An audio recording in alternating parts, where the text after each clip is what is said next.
Alright, so today we're going to do 4 quick struts.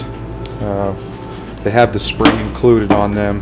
It's not that much more money to get the strut with the spring on it, and I've changed them before. The car has about 250,000 miles on it, so I just elected to get the strut with the spring on it for ease, and the other ones are, you know, a little worn out. We're also going to do the rear sway links. Alright, so in order to get the rear strut out, the top mounting bracket is behind this part of the seat. So the first thing you're going to want to do is remove the seat, and under here on each side there's a tab, and you just grab onto it and pull, and the seat will come right out like that. And then right in here there's going to be a bolt. You can take the bolt out and then the seat will come out. Then you're going to want to flip down the seats, and on the bottom right here there's going to be another 10mm bolt, and you'll be able to remove this part to access the top. So let's get started.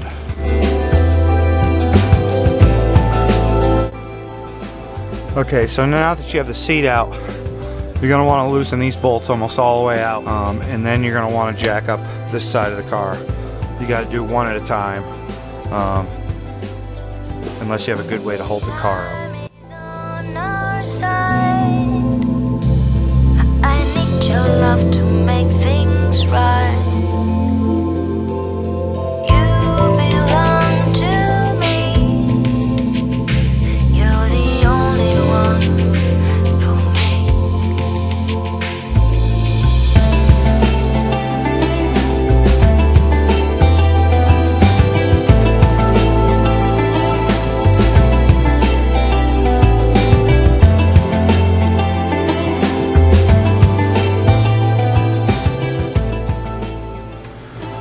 Okay, so since we're doing the sway bar links too, we're going to go ahead and relieve the pressure with the bracket. So we're going to take that off,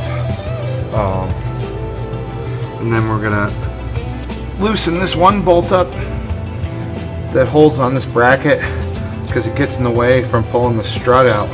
So if you take this one out after, it'll try to spin on you because this bolt is holding it still. So take this one off first, then get this bolt out. And then 10mm bolt just holds the brake line on, and then this is just a pinch clip, so you just squeeze it and it'll pop right out. Then it'll give you full access to the strut. In the back of these tie rods there's an Allen hole which holds the post from spinning while you try to loosen it up, but they can be a pain to get off, so you really got to work at them to get them off.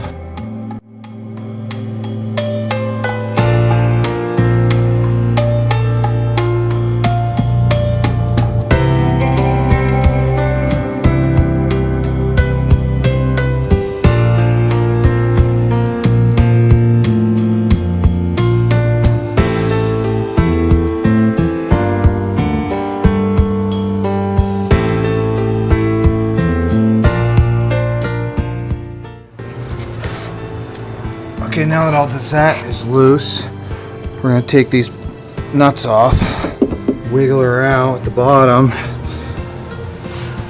Now that you have this bracket loose, it should come right out.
So that is that. For that, last thing is to tighten up the 2 bolts on the top. Put the tire back on.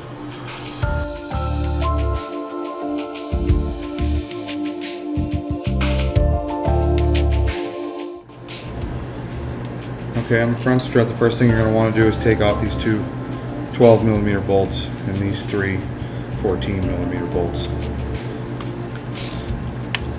You want to leave these 3 on almost all the way off, but leave them on a little bit so that the shock doesn't drop right down onto your hand when you knock the horn off.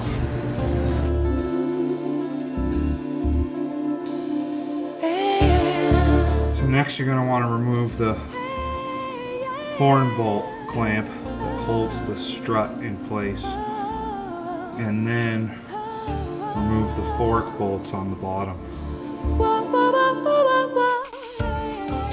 Now tap the fork off the bottom of the strut and remove the remaining bolts on the top of the crown.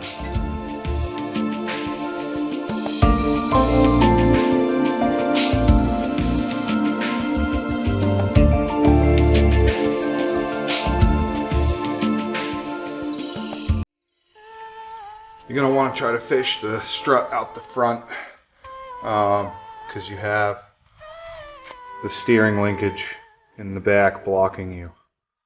This can be a little tricky, and you may have to push down on the A-arm to get enough room to get it out. Vice versa, lift up on it also, because you'll make a little bit more clearance in between here and the spring.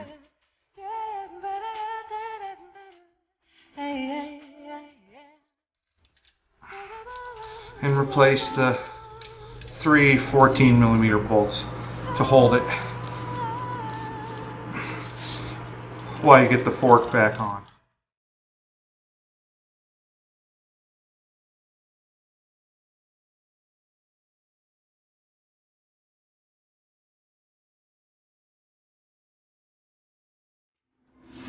Alright, you're going to put the horn back up over the CV joint and slide it back up onto the bottom of the strut.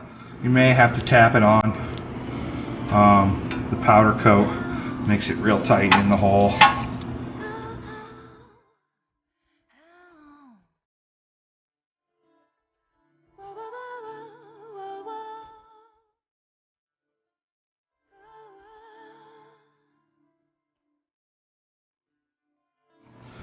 Okay, once